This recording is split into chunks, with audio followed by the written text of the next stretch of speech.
there, my name is Kelly Dale and I'm owner of Off the Beaded Path, which is located in Forest City, North Carolina. For today's video, I'm going to show you how to make a really fun and lightweight pair of earrings for the spring or summer.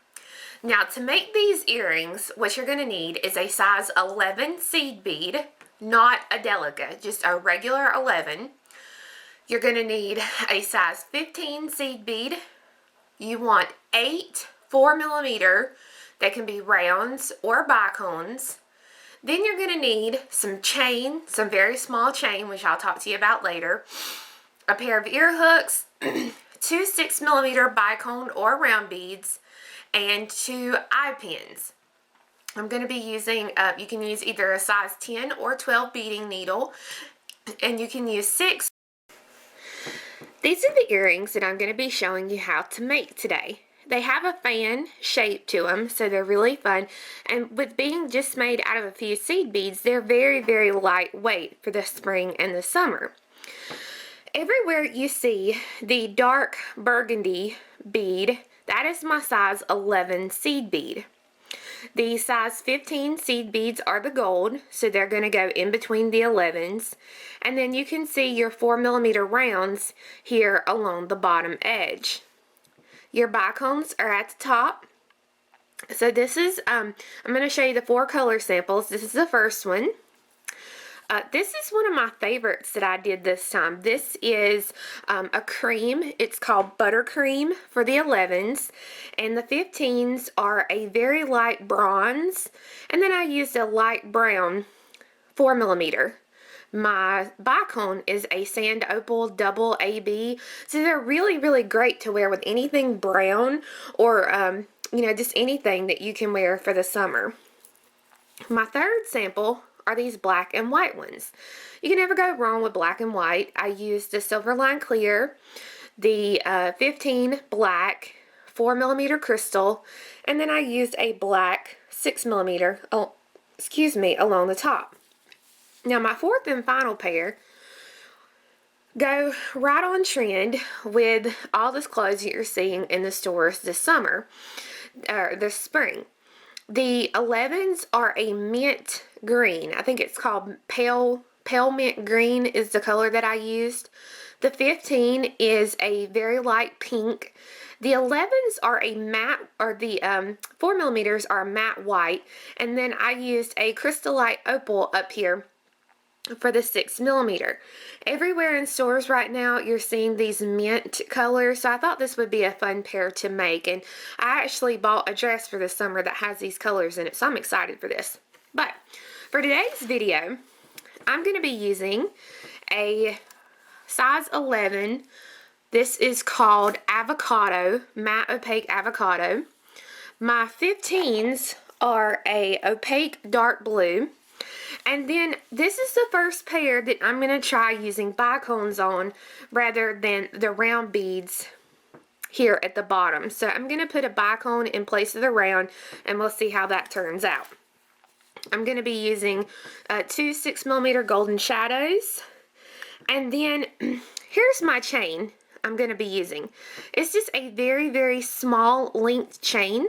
The thing you want to be concerned about, not necessarily the size of the chain, but the length of the chain. So that you'll know, let me flip it around this way for you. The chain is approximately 3/4 of an inch. And I'll flip it over for the centimeters. So it's about 2 centimeters long. But you're going to need 4 pieces of chain this length, and these are going to go at the top of our earring here. They connect the top to the base, so that's what the chain is for. So like I said, I'm just using a very small piece. It doesn't matter what size. I'm using a size 10 beading needle, and I've threaded on 1 yard to 1.5 yards of Fireline. The first thing I'm going to do is we're going to start out. First thing we do is this very top here of the actual earring. This little curve right here. And this is done by doing ladder stitch. So we're going to pick up 4 size 11 seed beads. I'm going to pull them and leave myself just a small tail.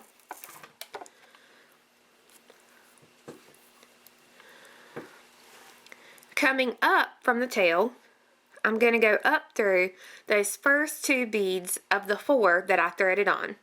Now I'm going to hold those 2 beads in place and pull the thread, so that when you pull,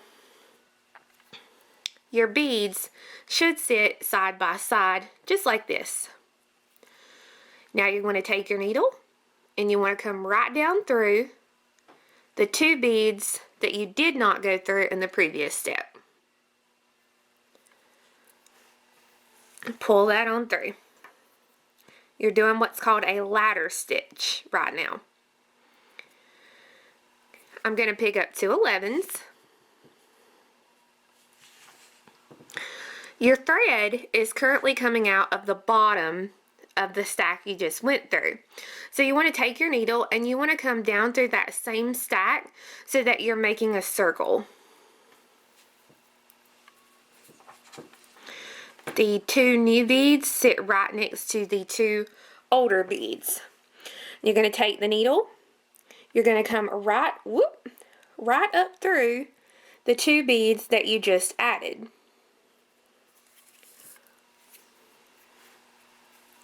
So that now you have a stack of 3 like this. We're going to continue to add beads until we have 10 stacks of beads total. Each time you're going to be picking up 2 beads. So 2 11s. My thread is exiting out of the top, so I'm going to come right up through the same bead I'm coming out of, or the same 2 beads I'm coming out of here. So now that gives us 4 stacks, and I'll come down through the 2 that I just added. Pick up 2 11s.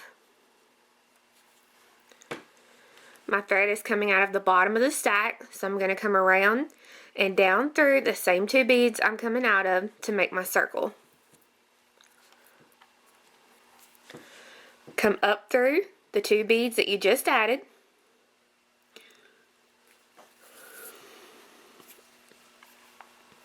So now we have 5 stacks.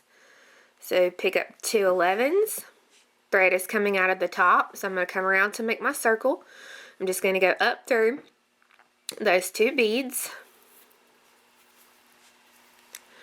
And now I'm going to come down through the 2 beads that I just added. Let me get some of this color away. I think it's blurring the camera.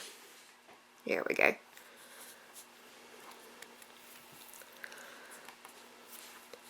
Pick up 2 11s. Thread is exiting out of the bottom, so you're going to come back around and go down through those same 2 beads you're coming out of to make the circle. And go up through the 2 beads you just added.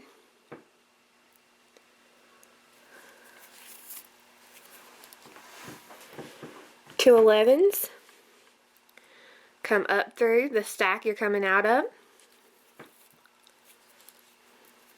Down through the 2 11s. 2 11s. Come down through the same stack you're coming out of.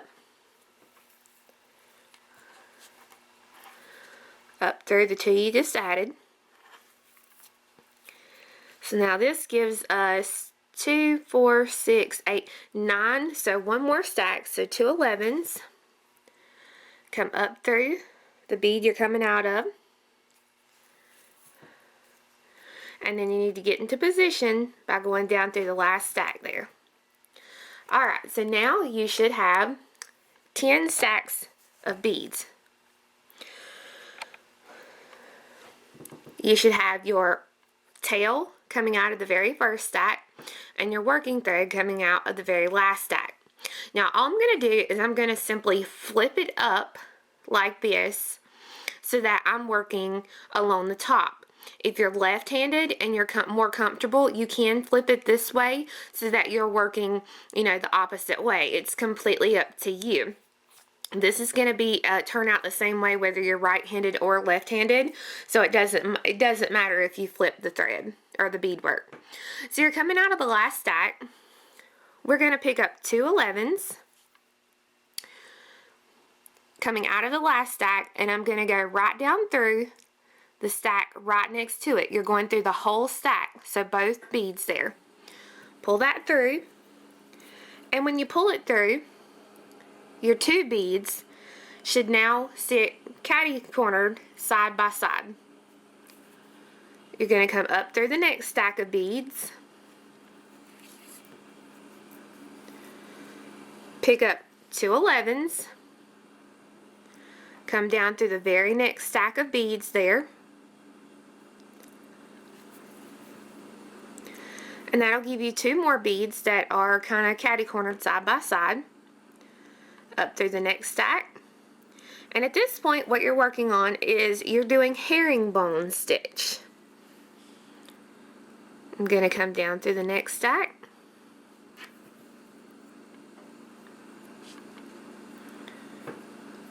up through,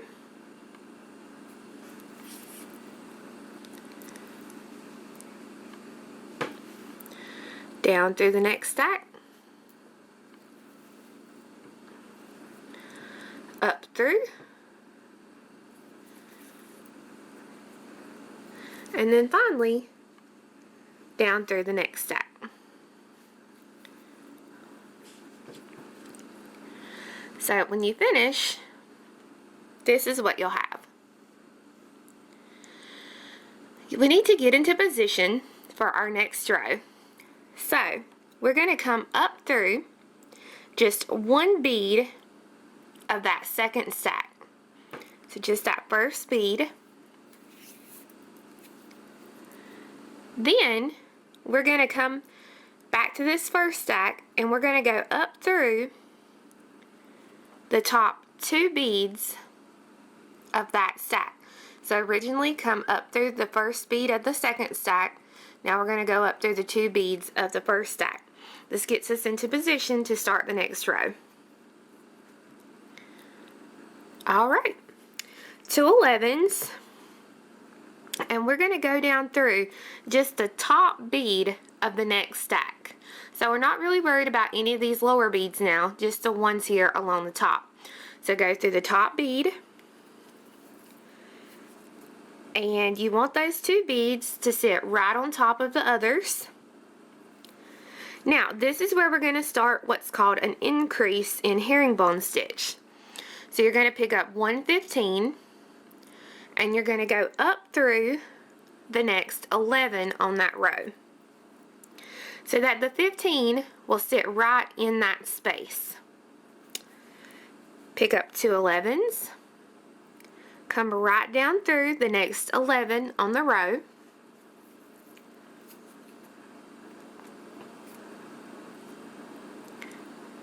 pick up 1 15, and go up through the next 11 on the row. Now you can take your fingers and you can kind of start working it, kind of doming it, or making it into a slight U shape, if that helps, because sometimes those 15s don't just want to pop into place, so you might have to help them out just a little bit. 2 11s, come down through the next 11,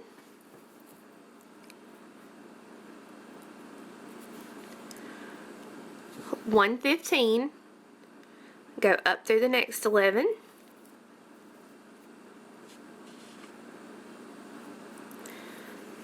two 11s, down through the next 11,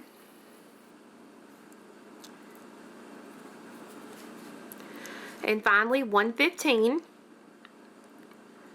up through the next 11, and then pick up 2 11s and come down through the last 11 on the row. So now you have that row completed. This is what it's going to look like for you. We need to get into position to start our next row up here. So to do that, I'm going to come up through the 11 right next to where I'm coming out. So I'm going to come up through just the one there. Make sure you don't get the tail or any of your beadwork caught up in there.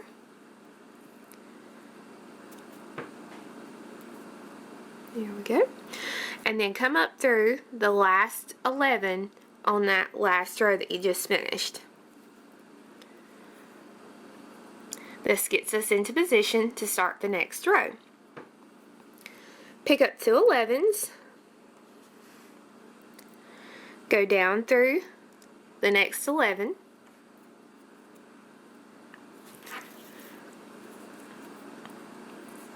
now each row that we do, we're going to increase our 15s. So I'm going to pick up 2 15s on this row, come up through the 11,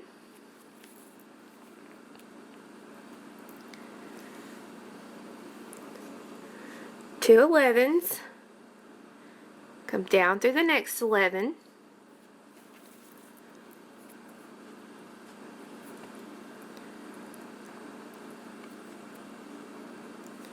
two 15s, go up through the next 11, and like I said, as you work, see mine's starting to kind of get a little wonky there, just kind of separate it out, pull it out a little bit. 2 11s, down through the next 11,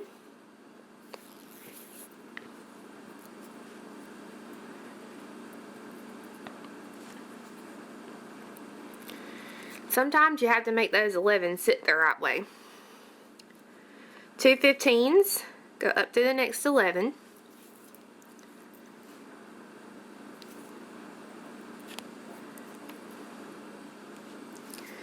two 11s, go down through the next 11,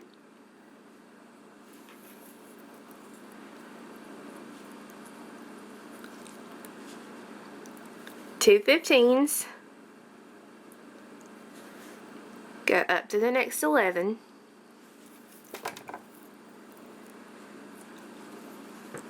and then 2 11s, and go down through the last 11 on the row.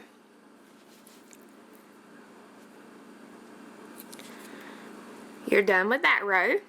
This is what it should look like. To get into position for the next row, we're going to go up through the bead right next to where you're coming out at. Then go up through the very first bead of the row you just finished. You're going to continue and you're going to do 2 more rows. This time you're going to add 3 15s into your spaces, and then the following row you're going to add 4 15s into your spaces. Once you have gone through and added your next 2 rows, this is what it will look like. As you can see, the sides are really fanning out because you've added these beads in here to make it increase and kind of fanned out exactly like you want. So we're going to work on the next row, and you start out just like you normally would. You're going to pick up 2 11s and go down through the next 11. But now you're ready to actually add your bigger beads into your spaces. So using either a round or a bicone, I'm going to pick up a 15, a 4mm, and a 15. And I'm going to come up through the next 11.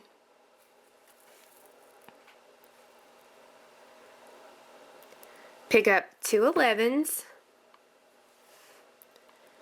You're going to go down through the next 11.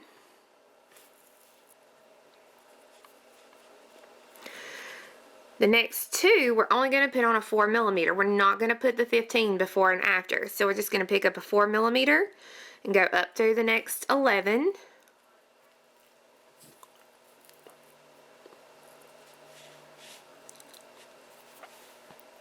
Pick up 2 11s. Go down through the next 11.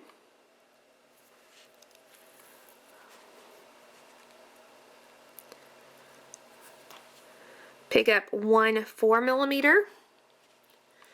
Go up through the next 11.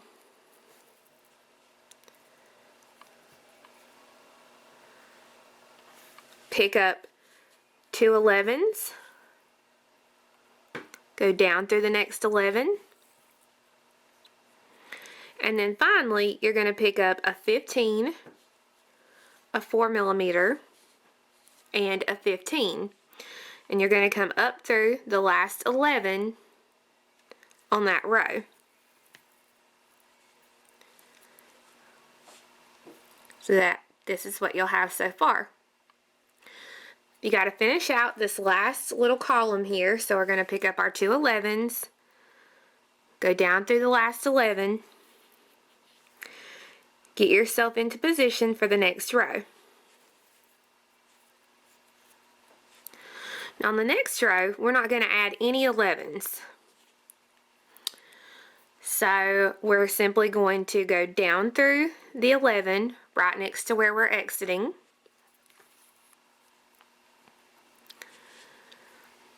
We're going to pick up enough 15s to go from here to here. So with a round, it takes 9 15s. So we'll see what for a bicone.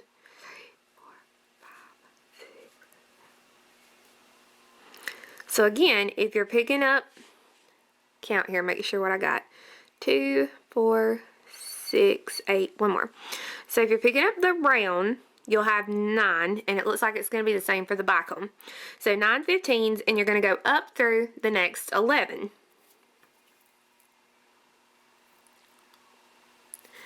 Go down through the next 11.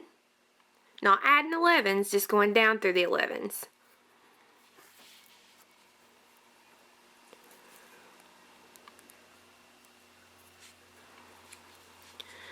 This next loop, we're going to pick up 6 15s.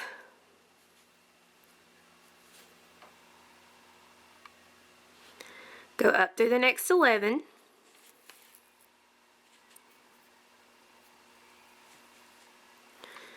Down through the next 11.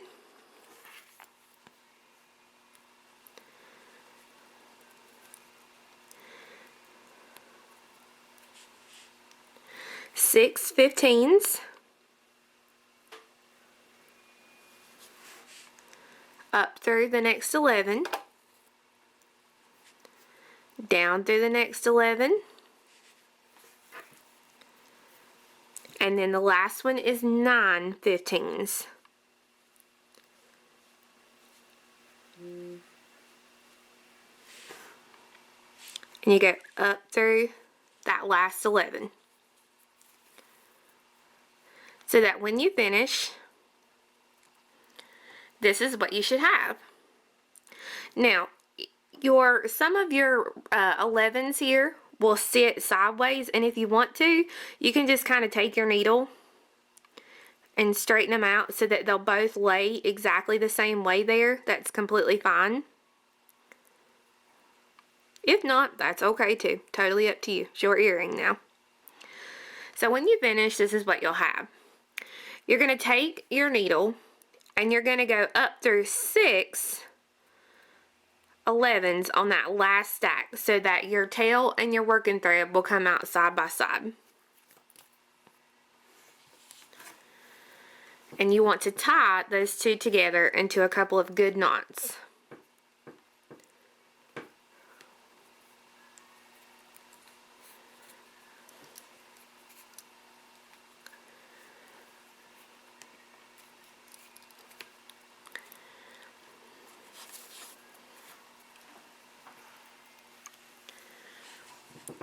You're ready to finish up, so I'm going to take my working thread and I'm going to come on through those last 2 11s in the stack. Now, if you look, your 11s on each end here, they kind of sit almost straight up. So I'm going to go ahead and take my needle and I'm going to straighten them out so that they do sit straight up on each end. I'm going to pick up 2 15s, 1 end link of my chain, and 2 15s. My thread is exiting in this direction, so I'm going to come back around to make a circle. And I'm just going to hold that chain with my finger And I'm going to go back through those beads again, just reinforcing the connection.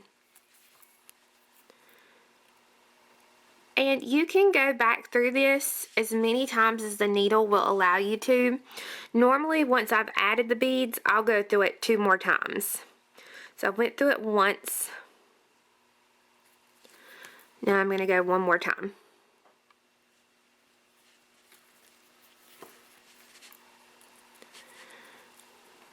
And if you're not certain, you can kind of give the chain a good tug there to see. So I've got my chain attached to this side. Now I have to zigzag my way through to get to this bead over here. So you basically are just going to use those top stacks of beads like we did in the beginning. I'm going to go down through a stack. And I have a little knot here. Let me get it out.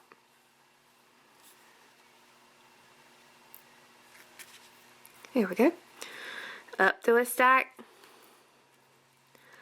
down through,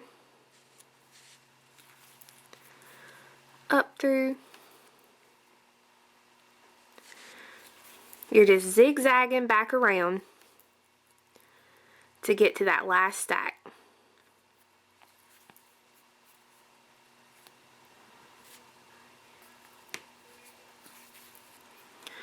Okay, and then I'm going to go right through that last bead there on the end.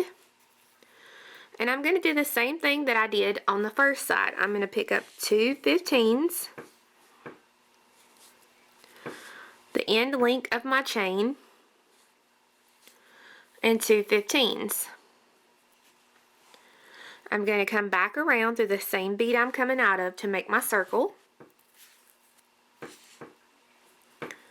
Hold the chain out of my way, and then I'm going to go through several times to reinforce, and then I'm going to tie the thread off with a couple of really good half hitch knots. So go ahead and reinforce and tie your thread off. So now I have my chains attached, I have the threads cut off, and this is what you're left with. So you need a head or an eye pin. For those of you who don't know what an eye pin, it is simply a head pin, but instead of having a flat base, it has a loop on the end. Now, using my flat nose pliers, I'm going to grab a hold of that loop, and I'm going to bend it upward towards myself. And I'm going to go ahead and thread on the very end links of my 2 pieces of chain. Just kind of hook them on there. And then grab a hold, bend it back down, make sure you get it good and close there. Give it a slight tug to make sure everything is good and secure. Now, the dress I ordered to go with these earrings has a little bit of a tan color in it. So I'm going to use a neutral, this is the golden shadow. I'm going to use a neutral crystal here at the top. And once I've got that, now I'm ready to make the loop. So I'm going to be using my round nose pliers to make a loop.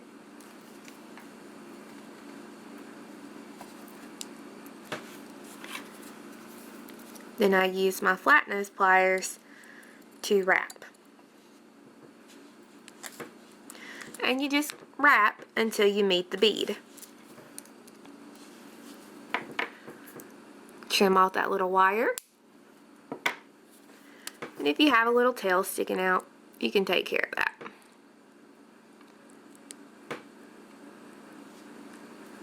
So that my loop is complete. So all I have to do now is open my ear hook, and I'm going to open it just like I did the eye pin. Thread on my top loop here. Close it. And now I have a beautiful new earring. Once you finish the first earring, then just continue this or redo the steps just like we did to make the first earring. Now, I've worn these and I really, really like the way that they lay. If you pull too tight, you'll know because your piece will be pretty wavy. So you'll know that you need to loosen up on your tension. If it's really, really loose, like you stitch really loose and your piece is just kind of flopping in or flopping out, then you know you need to tighten up your stitches a little bit. So this earring is all about a tension game, I guess I should say. Now, when you finish the earring, if it's a little floppy or you don't like that it's kind of soft, you can take and dip the earring in a product called Future, Future, floor wax. The only place around here in my county that I've been able to find it is Walmart, and it's back in the grocery section where they keep like the mops and things like that. But Future Floor Wax is excellent because you can actually take, and what I do is I take a paper plate and I'll lay just the beadwork down into the paper plate. Take the wax, it comes in a squeezy bottle, squeeze it on top of the beadwork, just the beadwork. Take the beadwork out, lay it on a paper towel flat to dry. Once it's dry, doesn't take too long, once it's dry, it'll be a little stiffer. Now you can reapply the wax as much as you would like, but normally 1 to 2 coats of the wax is plenty. But like I said, don't put it on the chain or the crystal, just put it on the beadwork. When you're finished with your paper plate with the Future Floor Wax, you can crease the plate and pour the unused wax back into the bottle, so that way it'll last. Now, a bottle is probably, gosh, it's a good sized bottle, so when you buy it, it's gonna last you a long time. But that's just a recommendation. I haven't dipped any of the earrings that I've got because I don't feel that they need it. So it's completely up to you and your preferences. But I hope you guys enjoyed the video. Be sure and come back next week when I'm going to teach you how to make a fun ring on these shower head components. So we'll see you next week, and I hope you have a great week. Bye!